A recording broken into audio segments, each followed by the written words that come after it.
Welcome, everyone. Thank you so much for joining us for today's Appraisal Buzzcast. I'm Jim Morrison, and with us today we have Ed Pinto, Director of the AEI Housing Center. We'll be discussing what appraisers need to understand about the current housing market and the AEI's upcoming 11th Annual Housing Conference, which is a two-day virtual conference November 30th and December 1st. We'll give you all the information on how to sign up and where to sign up as we get into it. But Ed, thank you so much for joining us. My pleasure, Jim. Thank you. Well, we have a lot to talk about, so I'll jump right into it. We have your 11th Annual Housing Conference coming up. That's a great accomplishment. You've been doing this for 11 years. I know in the past it was in person. We've now transitioned to the totally virtual. What has that been like? Well, you're right. And hopefully next year, our plan is to do a hybrid. So it'll be both in person and virtual. But what we found was we get about the same amount of participation either way, but we get a different group because of the geography requirement if it's in person. In terms of the people we're reaching, they're about the same demographic. They just apparently are different location-wise. And so that's why we want to actually move next year to do both, because we think we'll pick up even more. We're expecting record attendance. Our RSVPs are ahead of last year's. We ended up with over 500, and we're ahead of that at this point. With about a week and a half to go. So we're hoping the buzz will get out here and we'll get lots more people signed up.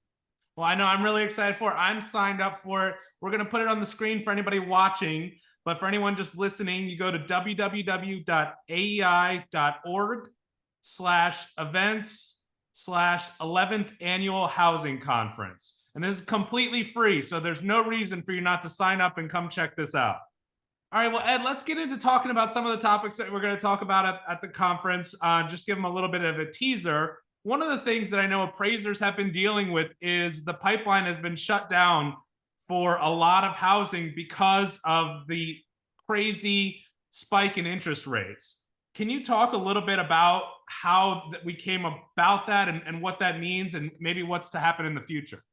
Great question, Jim. So as most people know, we had the pandemic, and the Fed's response to that was to really go pedal to the metal in terms of what we call spiking the monetary punch bowl. They went with zero interest rate policy for a couple of years. They went with quantitative easing for a couple of years. They built that balance sheet of the Fed up to $9 trillion. It more than doubled from the beginning of the pandemic.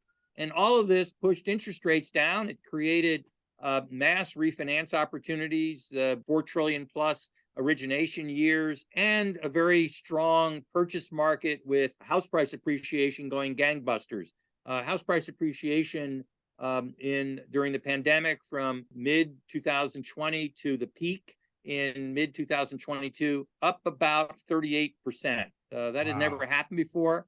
And that's a huge increase. We believe house prices peaked in middle of this year, around June or July, and they're now nationally starting to ease off. Some markets are going a lot faster in terms of easing off than others, and pretty much they tend to fall into two categories that tend to overlap a fair amount. The West Coast is the area that's getting hit the hardest: San Francisco, San Jose, other areas on the West Coast, and areas that have high prices, which also tend to be San Francisco, San Jose, and some other areas out west.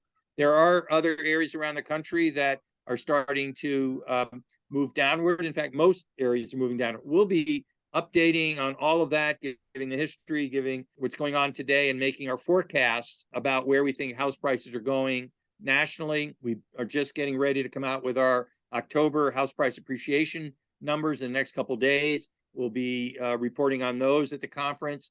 We'll be updating our projection for the end of this year, which is that year-over-year house price appreciation will have slowed from a peak of about 17% in the spring of this year, year-over-year, to about 6% by December of this year. By necessity means that house prices have actually been declining on a month-over-month basis, again, since the peak. And we believe that decline will be about 3%, maybe 4%, somewhere in that range. That's on a month-over-month basis. And then our projection for next year is by December of next year, house prices will have declined by 10 to 15%. In nominal terms, that's going to be a fair amount more given inflation in real terms. Yeah, absolutely. And, I think a lot of it is because everybody was moving during the pandemic.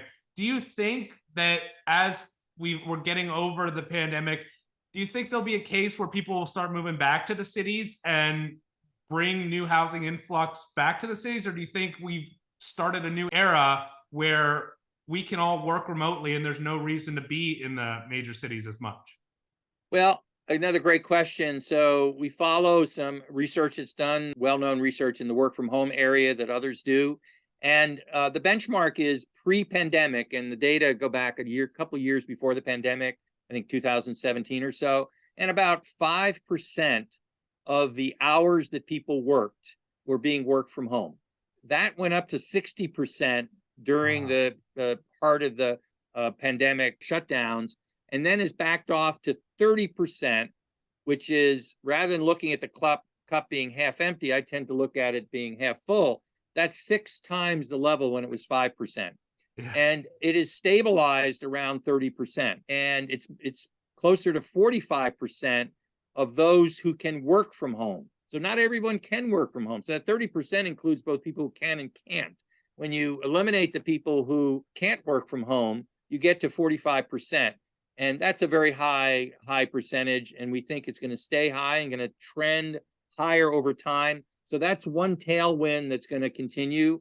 We think that another tailwind that's going to continue, there's been massive migration going on in the United States for decades. Out of California, net migration, over 4 million people, net migration out of California since 1990. Over 4 million people out of New York State over the same time period. New York State has half the population of California. So you can see 4 million people on half the population is even more of an impact. Other states around New York, Massachusetts, New Jersey, all the way to the Midwest, Illinois, Michigan, Ohio have also had pretty substantial migration. Where's all that migration going? If it's coming out of California, it's largely going to the western states, up and down Oregon, Washington, all the states, the immediate east of California, all the way to Texas and Colorado. If it's coming out of New York and the Northeast and the what you could call the Frost Belt, it's going to the South and the Southwest. It's going to North Carolina, Virginia, South Carolina, Georgia, Florida, and it's going to Texas. That's where almost all of it's going. So you have 2 different migration patterns going. What they have in common is that the income tax rates, the marginal income tax rates in all the states that people are leaving California and going elsewhere is much lower in the states they're migrating to, which is no surprise because California has the highest income tax rate in the country, marginal. Likewise, out of the Frost Belt, it's moving from high on average income tax states to low income tax states, including, let me finish with Florida, Tennessee, Texas, Nevada, Washington State, I'm missing one, are all 0 income tax. I think South Dakota is another one, 0 income tax. So they're going from very high places to these places that have 0 marginal income tax. And that's fueling this. These things are going to continue. So the work from home, this migration, the arbitrage difference between living in these expensive places, which were made expensive, and we'll get to this in another segment here when we talk about supply, to places that are less expensive, all that's going to continue. And therefore, the migration out of these, it's not so much large cities versus small cities, it's migration out of the Northeast and the Midwest and out of California, which tends to be the larger cities in those places, but it's specifically those states where the migration is really going on. Well, thanks, Ed. We're going to take a quick break and then we'll get into that next topic that you were talking about. RemoteVal is for appraisers. We didn't build RemoteVal for appraisals. We built it for appraisers. With RemoteVal, you're in control. Unlike a hybrid valuation, you directly gather the information, photos, and measurements you need while communicating with the homeowner. With no travel time, save gas, and increase the number of inspections you can perform. Combined with 24-hour pay and our exclusive benefits, it's no wonder more appraisers are choosing Incenter Appraisal Management. RemoteVal is fast, easy to use, and completely free for appraisers. To see a demo of RemoteVal in action, visit incenteram.com. Welcome back. Thanks so much, Ed. So now we're going to get into housing supply and how some of the current policies are making us a nation of renters. And also, I need your help on a term called light touch density And could you explain that to me and what that means for people? Great question again. So let's start with light touch density. That's a term that we coined in 2019. It basically means going back to the kind of density that we had before the zoning regime that was developed by the federal government. Most people don't know this, but the federal government developed this in 1921-22 and encouraged all of the localities and states across the country to adopt what became known as an exclusionary zoning structure, which means you create zones and you exclude everything else but what you define as being eligible in that zone. Everything else is excluded. That led to zones across most of the country that were restricted solely to single family detached. That was quite unusual back when that was done in 1921. If you go to any neighborhood that was built in the teens or the 20s in this country, you'll find a mixture of single family and duplex and small apartment buildings, some commercial. You'll find a mixture of offices, some small offices, doctors' offices, dentist offices. You'll find those all mixed together. That was the norm. But there was a desire back in the early 20s because there was an effort to zone based on race and keep blacks out of areas by law. And the Supreme Court in 1916 said, can't do that. It's a violation of equal protection under the 14th Amendment. So they came up with an economic way of doing it.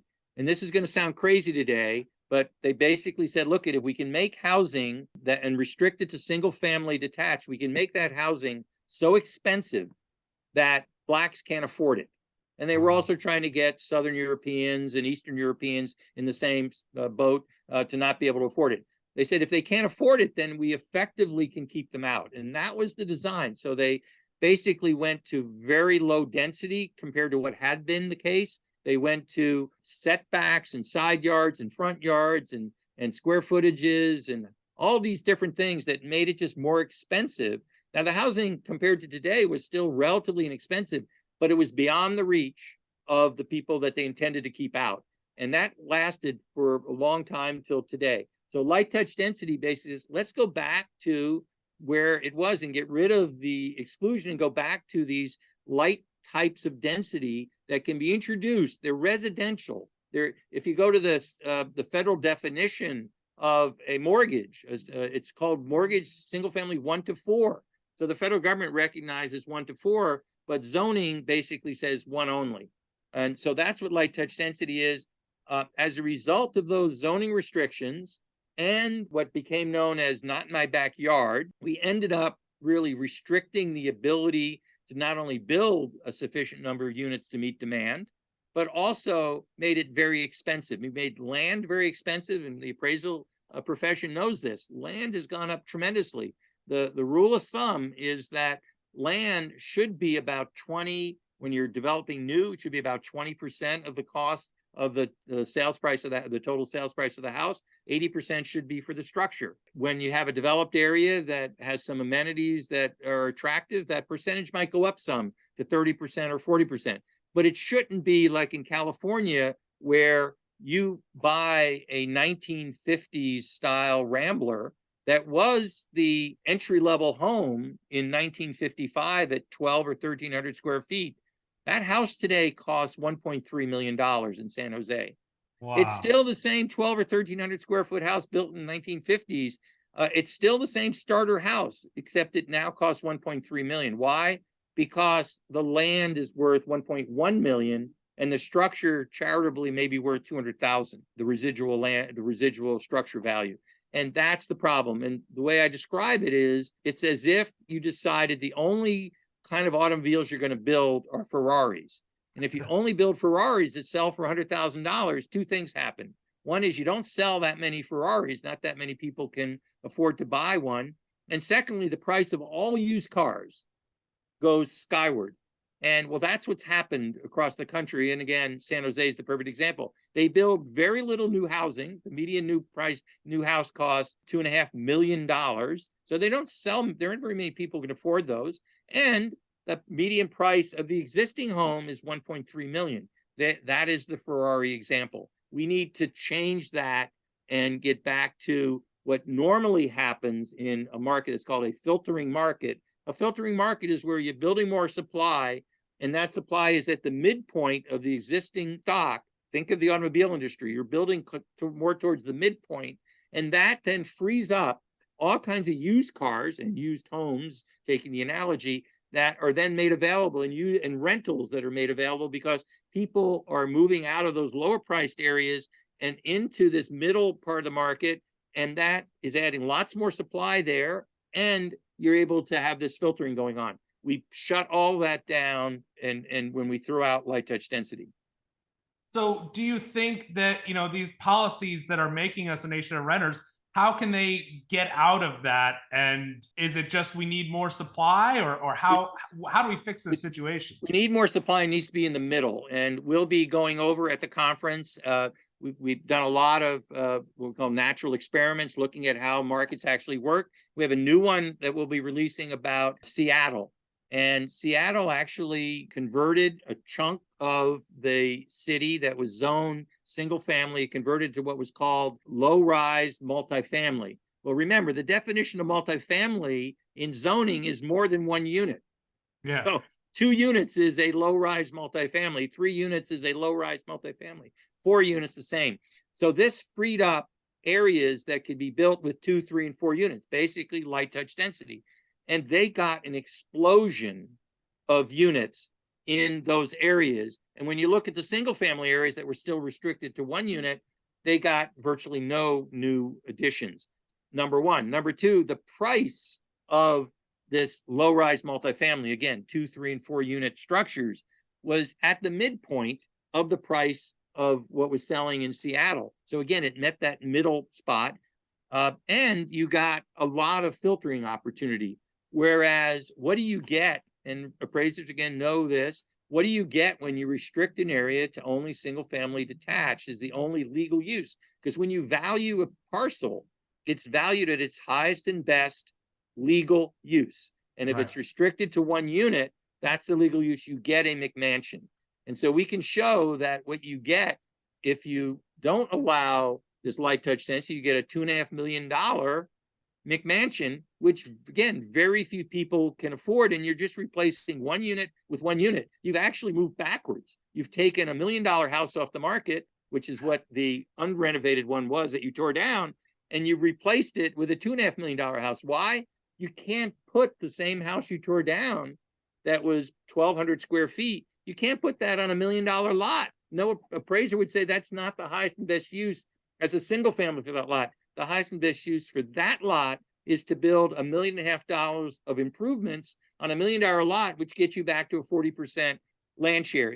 This is all coming back to appraisal valuation theory and why the land value is so important. So we'll be talking about Seattle. The bad news is we actually have full circle in Seattle. 2 or 3 years ago, Seattle decided that, they were going to change this structure, and they then put income limits on building this light touch density, these 2 and 3, 4 units, or you could pay a very large fee to opt out. The volume of new construction with light touch density plummeted. And so they went from getting 18,000 units over 20 years to now getting virtually none. And so they basically killed the goose that was laying the golden supply eggs. So we're going to use this as a complete round trip to say, here's what you should do positively, and here's what you should avoid. The light touch density, when we introduced it in 2019, it actually got picked up in California, of all places, as a light touch density bill in March of 2020. That bill eventually was passed, along with another bill that also allows duplexes. And California has now enacted 2 light touch density bills that took effect in January of this year, and we'll also be talking about that. Well, we are excited for that. We're going to take one more commercial break, and then we're going to get into our final session. Whether you're looking for an authoritative textbook or detailed information on current valuation issues and specific property types, you'll find what you need at the Appraisal Institute store. To choose from more than 70 print and digital publications, shop at appraisalinstitute.org/store. Thanks so much welcome back, everyone. Ed, so let's talk about the final session and you have more than session this. You're covering 2 days, but we're just covering 3 topics here.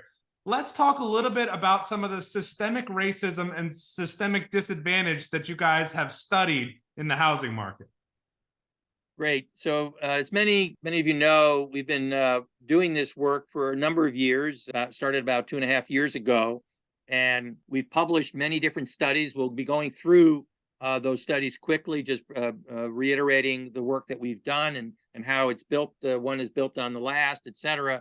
But we will be talking mostly about a new study that we're getting ready to release just prior to the conference. And that is a blueprint for mass screening appraisers for racial bias and inaccuracy based on an Atlanta, Georgia study that we conducted.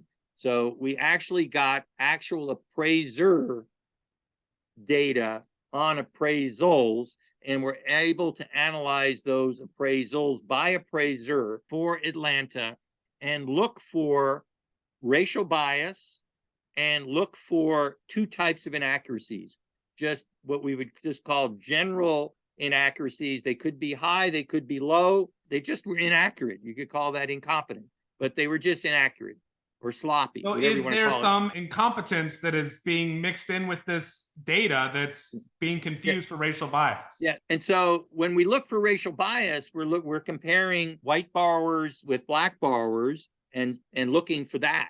When we're looking at the inaccuracy, either incompetence or coming up with the answer, what's colloquially known as made as instructed, we're only looking in white areas with white borrowers. And in order to even just eliminate the racial issue. And what we found when we moved on to the inaccuracy part, not the racial bias part, but the inaccuracy part, limited just to white areas with that had white borrowers, we found that there could be instances where an appraiser was wrong in both directions. We'll just call that sloppy or whatever, incompetent. But we also found we actually didn't find any of those. We were looking for those, but what we did find was the cases where an appraiser was consistently coming in high. And well, that leads us to, not every case, but enough that it was statistically significant that they were coming in high. And we think that is, and these are refinance appraisals that we're looking at. And so we think these are potential cases of the appraiser knowing what the answer needs to be to meet an LTV ratio in order to let the refi go by, to go through, or a cash out requirement in order, LTV requirement again, to let the refi happen, that they're basically getting to the answer through what these requirements are. What we've now developed is this blueprint for this mass screening, and we outline how Fannie, Freddie, and or FHA can do this. The data are all available. We don't have access to all the data. We had access to a small chunk of data, but based on that small chunk, we were able to develop this methodology and prove that it works. We outlined how it could be ramped up for the entire country. And we also outlined that you don't stop at this point. You're now screening for these types of problems. But once you find them, you then do desk reviews of those by appraisers doing desk reviews, and you actually determine, yes, they're actually beyond the statistical likelihood, there actually is a problem here when you get into the actual appraisal. And at that point, once you establish that that's present, you now have a basis for either saying this appraiser is going to be brought up before whatever regulatory body for racial bias or for just inaccuracies due to sloppiness or due to consistently coming in high or made as instructed. And we think that is the way to go here, rather than the kinds of things where we actually mention this in a footnote, where you do the testers and going out and asking for appraisal A and appraisal B on the same property. That's very time consuming and very expensive. And you're still left with which one's right. We think you have to go through a statistical screening process on a mass basis that enables you to do this. The key is that there are X number of appraisers, and there were millions and millions and millions of appraisals that were done over the last 5 or 6 years by a relatively small number of appraisers, whatever the number is, 35, 40,000. you end up with each appraiser on average having, if you have the whole data set, which Fannie and Freddie and FHFA do, you end up with a lot of appraisals per appraiser, and you know what the race of the borrower is. And therefore, you can do both the racial analysis for bias and you can do the inaccuracy analysis as we described it. Well, Ed, this is really interesting. We so appreciate this introduction and sneak peek into it. We can't wait for it. So this will be published a week before the conference. So once again, anybody that wants to hear more of this, go to www.aei.org/events/11th Annual Housing Conference, and you can register for free and join. Ed, thank you so much. Appreciate it. Thank you, Jim. Bye now. All right, and thanks to our sponsors for helping us put this on, and thanks to our listeners for joining us. If you have any comments or would like to be included in a future Buzzcast, reach out to us at comments@appraisalbuzz.com. Thanks and have a great day.